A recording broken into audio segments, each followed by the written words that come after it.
Chapter 42, Musculoskeletal Trauma. I have a lot of great pictures for you guys. You probably have some life experience related to this, but we're going to learn some formal definitions and treatments, and I hope you enjoy the content.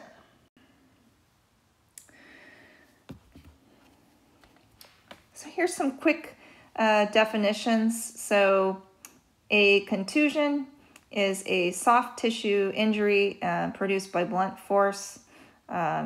We tend to think of that as a bruise. It's often also described as a ecchymosis.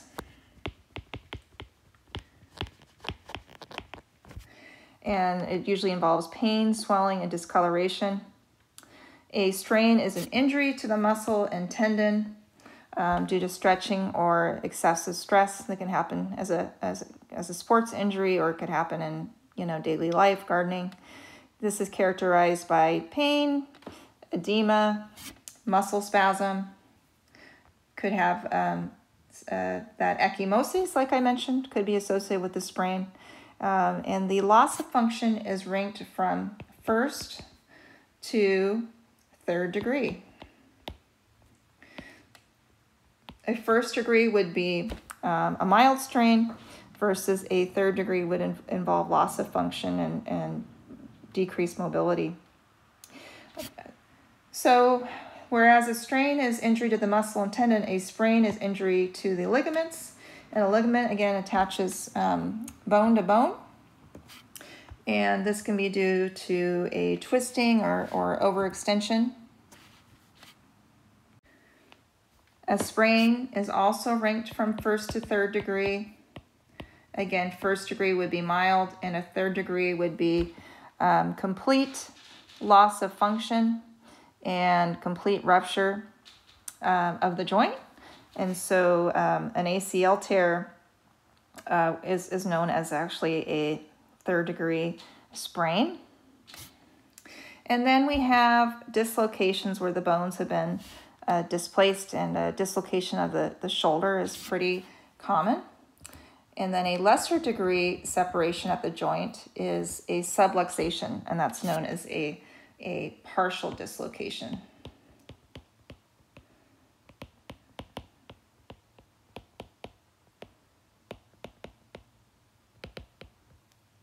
With the subluxation, you're not going to see as much deformity as you would with a complete dislocation. The treatment for strains, sprains, and contusions is RICE, which stands for rest, having the patient cease their activity for a while that caused the injury, letting the joint rest.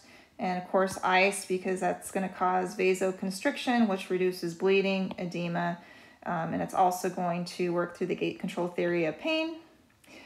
Compression, we may be using an ACE wrap on the area, and that's going to reduce swelling and bleeding. Now, ICE is considered the most helpful in the first 72 hours, and that again is because it promotes the vasoconstriction. Heat is usually recommended no earlier than 24 hours after the injury. Depending on the provider, it may be recommended not for 72 hours or 3 days. And again, the heat works through the gate control theory on relieving the pain, muscle spasm, and it also promotes absorption of the swelling, the excess fluid in the area of the injury. Frequently for sprains, strains, and contusions, we'll use NSAIDs, such as ibuprofen. And sprains and strains could require weeks to months to heal. And I will tell you that a third degree sprain, you can't assume that if somebody is up and walking, say on a injured knee, that they don't have a third degree sprain. I've known of cases from soccer injuries where young people were up and walking on a third degree completely ruptured ACL. So getting that MRI is going to be really important. Again, for monitoring as a nurse, you're going to monitor those 5 Ps to make sure there hasn't been neurovascular damage, and if there is increasing numbness, tingling, or loss of pulse, you're going to, of course, report that to the provider. It could signify a severe injury. Dislocations are considered a orthopedic emergency. These frequently happen in sports or motor vehicle accidents, or it could be from landing on an outstretched arm during a fall. It is considered an emergency because if it isn't put back into place, the patient could develop impaired circulation to that part of the body, and they could develop cellular death or avascular necrosis and or compartment syndrome, resulting in loss of function of that limb. So you have to be very careful and not take it lightly. Often in the ED, they will treat the dislocation with some, they'll give you some IV opioids such as morphine or Dilaudid and some muscle relaxers. And depending on the severity of the dislocation, they may offer the patient to go to the OR and get the joint put back into place with anesthesia. So with a dislocation, there's going to be more deformity of the joint than with a subluxation, and signs and symptoms will include pain, a change or awkward positioning of the joint, and decreased range of motion. And I have a very striking slide to show you next. But anyway, usually they can take care of this in the ED without anesthesia. Once it has been treated or reduced, meaning the joints are put back next to each other, or I'm sorry, not the joints, the bones are put back next to each other, they will splint at that joint, use casting or use traction. And as a nurse, you're going to, again, use your 5 Ps or neurovascular checks and talk to your patient about range of motion exercises, and you will teach them signs of complications such as compartment syndrome, which we'll talk about shortly. So patient will need to report any numbness, tingling, any coolness of the extremity, any increasing pain that doesn't respond to medication. Here you can compare the right shoulder to the left. Clearly it is deformed compared to the left. The acromonium process is very prominent. So here we have a dislocated shoulder. Hopefully they can put this back together in the ED with some IV opioids and muscle relaxers. And you can see the patient's kind of guarding and grasping his arm to support it, kind of naturally slinging it, and he's in a lot of pain. So that's the clinical appearance you might see with a dislocation. So fractures are classified as complete or incomplete. So a complete fracture of the bone means that the bone has been broken through the entire diameter or cross section of the bone. An incomplete would be a partial break, meaning the part of the diameter of the bone is intact. And incomplete fractures are more commonly seen in children, and I'll show you a lovely picture of what we call a green stick fracture. And they're also classified as closed or simple or open or compound. So with the closed fracture, there is no break in the skin. And with a compound fracture, the bone actually protrudes through the skin, kind of nasty. And then the open fractures are further subclassified as grade 1, where the wound is minimal or less than a centimeter, all the way to grade 3, where there's a larger opening.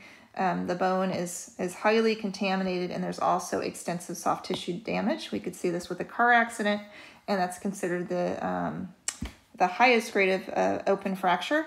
And in worst case scenario, with a grade 3, we could see amputation. Fractures are generally caused by it could be a direct blow, it could be a crushing injury, it could be related to a sudden twisting, particularly if they had osteoporosis, or even a sudden extreme muscle contraction can cause a fracture. This graphic is in page 1190 of your book. I'll just highlight some of these, otherwise you can study them on your own. Here's an avulsion fracture where the muscle has moved quickly and the tendon has torn away the bone. So maybe they made a really sudden movement in football, and there was an explosive movement that just the bone couldn't handle. Comminuted fracture means the bone has splintered into several fragments, and it's going to be harder to align the bone. Compression fracture, this could happen in somebody with osteoporosis. It could happen spontaneously because the bone is weak. It's kind of crumbling on top of itself. This is a vertebrae that I've highlighted. Here's a depressed skull fracture. Due to impact, the bone has been driven inward and the fracture is inward. Maybe this person got ejected from their car and landed on the pavement. Epiphyseal fractures are concerning in children because of the proximity to growth plates. So that might be more complicated when it's a child. Here is another common childhood fracture, and this is called a green stick fracture. Okay. And here again, here is an open or compound fracture where the skin has been broken. There's concern for contamination of the bone and potential for osteomyelitis. So this person would need some good antibiotic therapy, and there's probably a lot of soft tissue damage there. An oblique fracture means the fracture is happening at an angle in the bone versus a nice straight fracture that is more parallel to the bone. Stress fracture.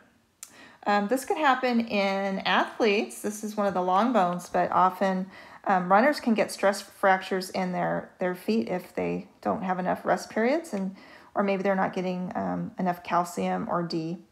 So we have to really watch our teen athletes. This is called a spiral fracture for obvious reasons. And because there's no disruption of the skin here, this is known as a simple fracture, and that's in contrast to an open or compound fracture that's gone past the skin. And with this, there's less concern for infection because the skin is kept closed. Other fracture types include a femoral shaft fracture, so the long bone of the upper leg. This is considered a very serious fracture. It could be related to an MVA, motor vehicle accident, or maybe they fell out of the second floor, and so if they have a femoral shaft fracture, they probably have other fractures as well. A tib fib fracture could be related to, say, an intruder took a, hate to be so graphic, but say an intruder took a baseball bat to the lower leg, then often the tibia and fibula would be fractured together. Remember, the fibula isn't all that thick. And a rib fracture, many people have endured rib fractures without x-rays. They usually heal on their own in 6 weeks. Maybe like my husband, they drove for a volleyball and tried to be a hero, and their rib fractured, and they just had to deal with it. There are some binders some of these patients with rib fractures might use just to help with them. The compression is very soothing, and it limiting the movement, it can be comforting. But with a rib fracture, you could be concerned about pneumonia if patients are limiting their breathing. So risk for pneumonia with a rib fracture. And so we really want to have these patients do a lot of coughing and deep breathing because they tend to decrease their cough and decrease their deep breathing related to the injury. Spinal fractures are classified as stable or unstable.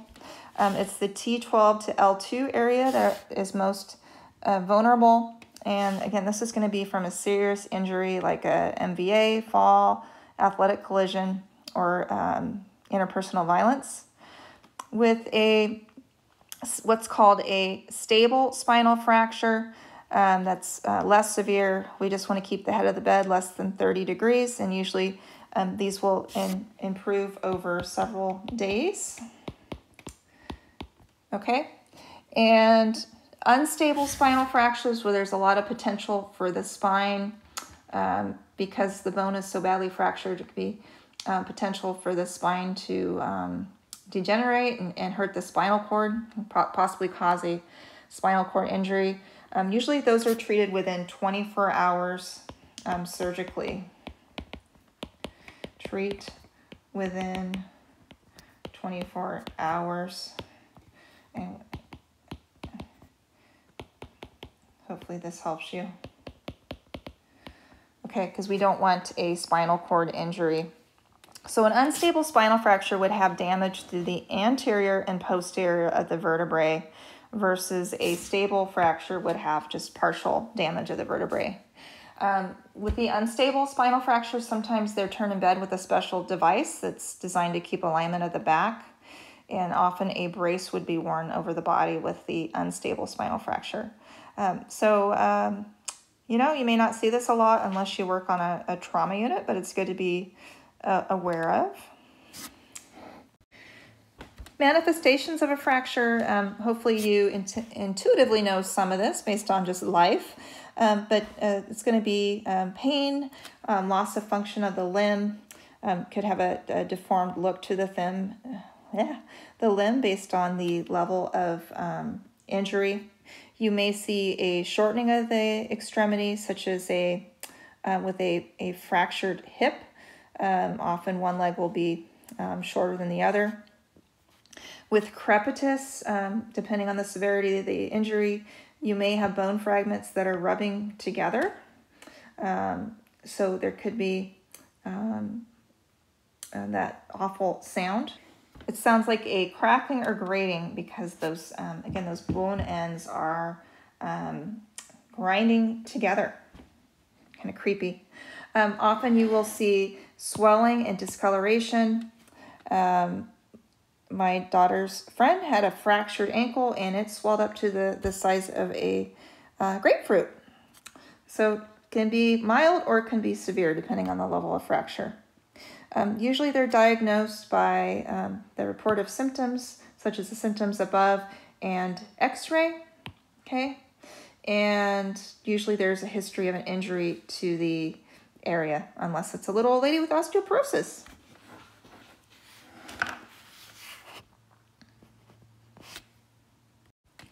So with the fracture, immobilization's going to be important. You aren't going to attempt to reduce the fracture yourself, but you can certainly do splinting, such as in the field. If you're dealing with a broken leg, you could bandage a broken leg to the unaffected leg. Maybe you have a blanket in your car.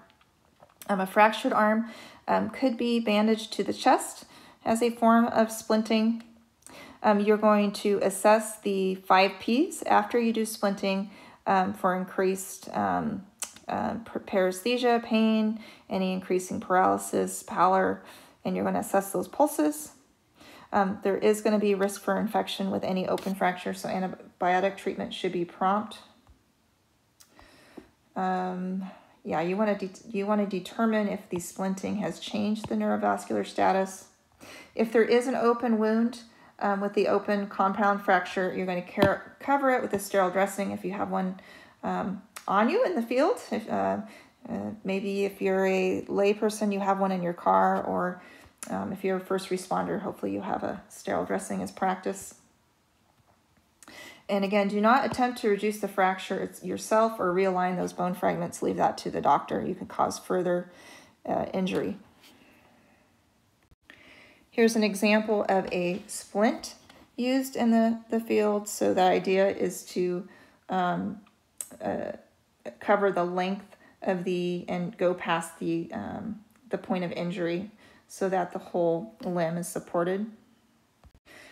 So medical management of fractures is classified as either closed or open. So with the closed procedure, where the bones are not too terribly out of place, the bones are just going to be manipulated, and then there's going to be a casting that happens, splinting, or they may use percutaneous pinning or external pins, and then you have to do pin care. Versus an open procedure is going to be done where more internal approaches have to be used. So with the open procedure, there is an incision, and pins, wires, screws, or plates will be used with open procedures. So with the open procedure, that's going to involve anesthesia, pre-op teaching, consent, and there's also potential for, depending on the severity, say they had a really terrible open compound fracture, there could be muscle flaps, skin grafting, and bone grafting, and that's going to be required for those large wounds to heal. Any kind of fracture is going to take weeks to months to heal. And after surgery, we're going to immobilize the bone with, again, a cast, bandage, splint, or traction. I should have a picture of traction later in the presentation. And the idea is just to immobilize the bone so that it can heal and protect. So open fractures are going to require tetanus prophylaxis, antibiotics, and cleaning and debridement. So probably they're going to wash it with saline and get it cleaned, and then put a sterile dressing on there. Sometimes they might choose to allow that wound to stay open if they expect a lot of drainage for a while. So they may not stitch that wound totally shut because they're expecting the wound to drain, and if you had closed it, it would cause a lot of edema and pain and discomfort. As a nurse, you're going to elevate the extremity to decrease the swelling. Okay, and you can use ice after the procedure and continue those neurovascular checks. This just shows, the different types of pins or rods or plates that are used. Here we have a intermedullary nail. So remember the medulla of the bone, so intermedullary nail. And here we have plates that help allow for, the various screws will go into the plate to kind of stabilize the fixation. So there's lots of different angles of pins that can be used for these open procedures. Complications of fractures. It would behoove you to study chart 42.2 on factors that inhibit fracture healing. It talks about things like age over 40, cigarette smoking, comorbidities, etc. So you'll want to study that. Shock can happen, especially with fractures that occur with big impacts like motor vehicle accidents or falls from a great height. And so shock is a potential, especially with pelvic fractures or long bone fractures of the legs. We can see tearing of the femoral artery, and that can be very serious. Fat embolism syndrome can happen again with pelvic or long bone fractures, and this is where fat globules actually include the lungs, brain, and kidneys, and the greatest risk is 36 hours after the fracture. So this is a great NCLEX question or test question for 301, by the way. So the nasty triad is hypoxemia, neuro changes, and petechial rash. And a petechiae are those little pinpoint rashes that you can see. And if you don't know what petechiae are, I would encourage you to look up petechiae. So you'd see elevated heart rate, elevated respiratory rate, could see confusion, sedation, disorientation. Also, you could see substernal chest pain, crackles. You could even see a fever, and this could progress to respiratory failure. It can be very serious. They probably do a chest x-ray and really work this up. So anyway, fat embolism syndrome is an emergency. If the patient develops ARDS or acute respiratory distress syndrome, they may end up on a ventilator over it. Compartment syndrome can also happen. This is related to congestion of fluid in the extremity. We'll go over that shortly.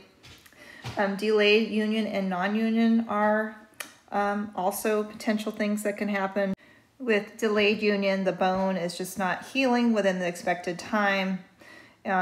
This could be related to many different factors. It could be an infection. It could be the patient has diabetes, and that's just slowing down the healing process. Could be a nutritional issue. And then non-union is where the bones just fail to unite, or the ends of the fractured bone don't unite. And then there's malunion, which means they unite in a poor position or a crooked position. And non-union can happen with a tibial fracture, and malunion is most common in fractures of the hand or fingers. So definitely look at that chart 42.2. You might be tested on that. That's good for you to know.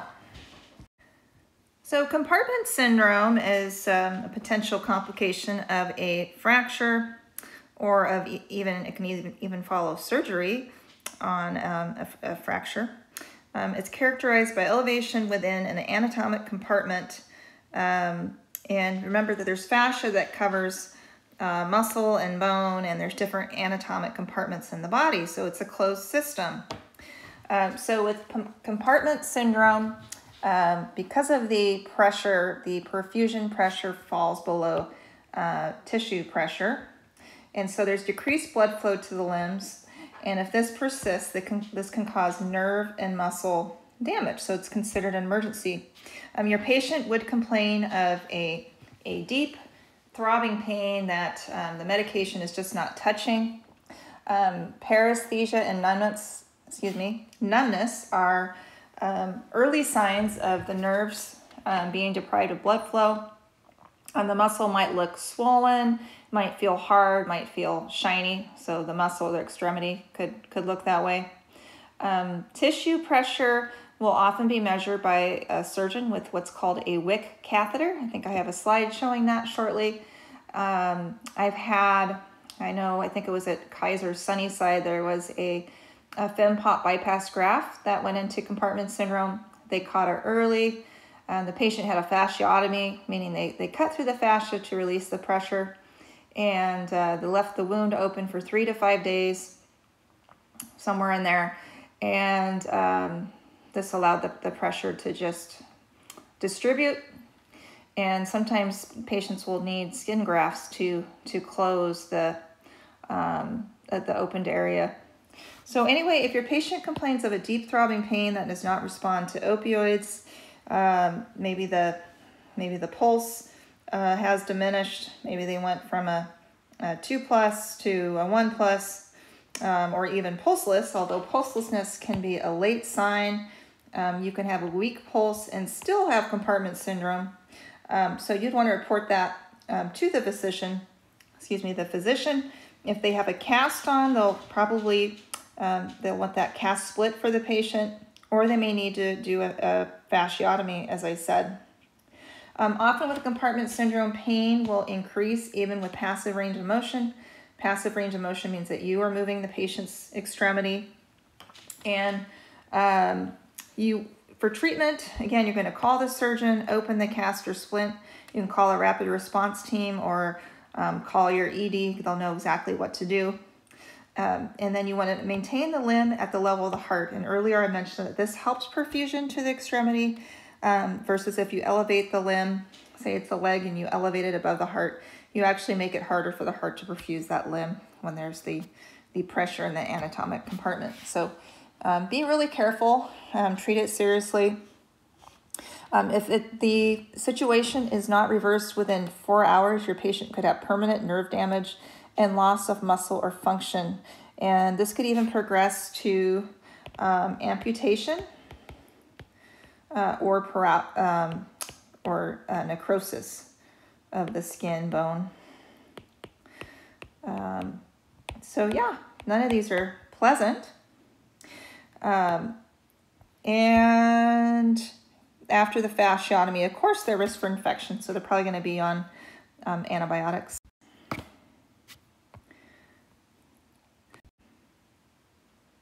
Here's the Wick catheter that I spoke of, and this measures the pressure within the compartment. The surgeon may want to use that on the patient. Here's an example of a patient who had compartment syndrome. You can see this muscle still looks a little bit on the hard side. The fascia were opened up to release the pressure to prevent neurovascular damage and to prevent cellular death and loss of function of the limb.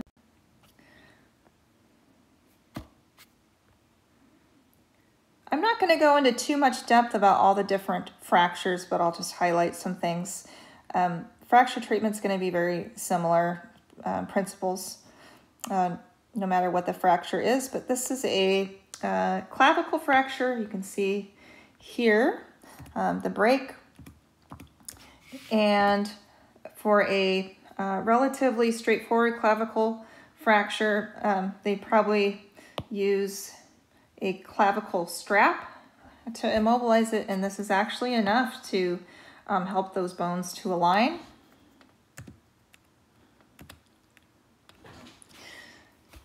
After 6 weeks of the fracture being reduced, they usually start these shoulder exercises. There's a pendulum exercise, which the patient will swing the arm in a circle like a pendulum. They work at moving the arm up and down on a wall. Here they're increasing flexibility by moving the arms behind the back. And you can see all the different exercises that are involved. And again, we want to give the fracture time to align and heal and not do the shoulder exercises too fast, because immobilization does help fractures to heal. So again, these are prescribed. So here's an example of a Volkmann's contracture, which can result from a distal humerus fracture. It's another compartment syndrome progress. And with this, there's a claw-like appearance of the hand and wrist. It can happen, frequently can happen in children who've had an elbow fracture. And so you'd want to assess for the 5 Ps after an elbow fracture. Causes of elbow or distal humerus fractures could include an MVA or just a direct blow or a fall. And again, you want to assess your 5 Ps. You want to assess the color of the hand, capillary refill, the skin temperature, radial pulse, and you want to assess for tingling and burning in the hand. Have the patient flex and extend the fingers. If there's signs and symptoms of compartment syndrome, and as we just talked about, you want to call, because surgery will need to happen in a 4-hour window. Otherwise, we could have permanent damage to the muscles and nerves. So here you've learned a lot of the principles of the 5 Ps and complications that could apply to a lot of different fractures. So we're not going to go through every individual one. Pelvic fractures range from mild to severe. A mild, stable pelvic fracture where the pelvis is still pretty well put together can be treated with a few days of bed rest and pain control for the patient. They may need some opioids. Of course, you're going to practice your DVT prevention. You're going to need their scuds and Lovenox and turning and coughing and deep breathing. As soon as they're cleared to get up by the surgeon, you're going to want to ambulate them so they don't decondition. Excuse me. An unstable pelvic fracture is going to need probably some pins, and I have pins and rods, and I have a slide showing that. These patients are going to need physical therapy, and they need to be trained with a walker. Patients who use walkers need to be trained to lift and then step into the walker rather than kind of a scooting and a shuffle motion. A hip fracture, again, is usually pinned. They don't do a total hip replacement unless there's been kind of a shattering of the hip, and you've already learned the post-op care for that. Here is a reminder of the anatomy of the pelvis, so you can look at that and remember, a lot of the fractures can happen here or even down here, and so that's a healthy pelvis. And then here we have a pelvis that's been fractured. Does look nasty, but it is a stable pelvic fracture. The pelvis is still pretty well put together, and again, this would be treated with bed rest and probably opioids, DVT prevention.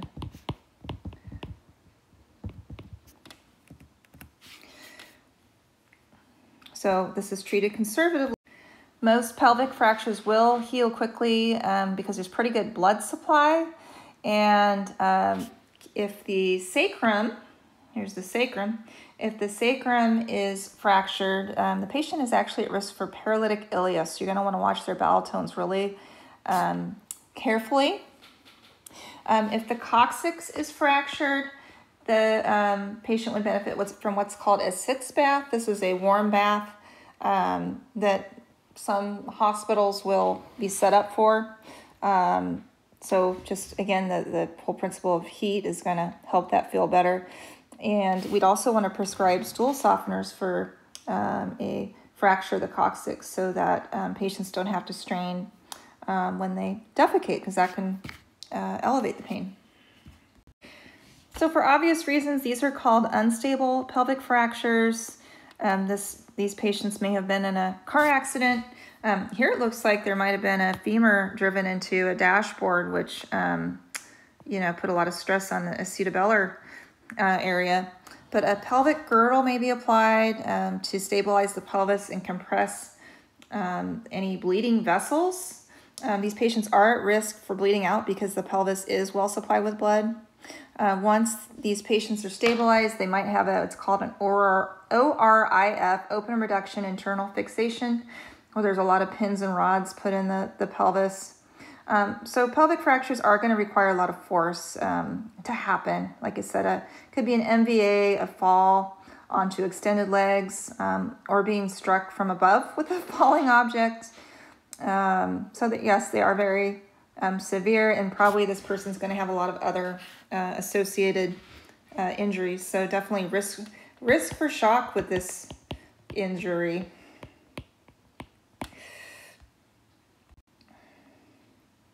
This is called a C-clamp, and this is used to stabilize an unstable pelvic fracture until surgery can happen. I told you I liked pictures. Here's an example of some rods and screws used to hold the pelvis together. Yeah, pretty nasty. Here I've shown some different pinning of a hip fracture. When you're looking at the femur, they've used plating and screws to hold the bone together. Well, actually, you see the labels here. This is called a blade plate fixation. Here's a compression hip screw and side plate. So this would be the side plate. And these are called cannulated screws. I'm not going to expect you to know this for a test. I'm just telling you for the sake of interest. It's interesting to know how your patients are put back together.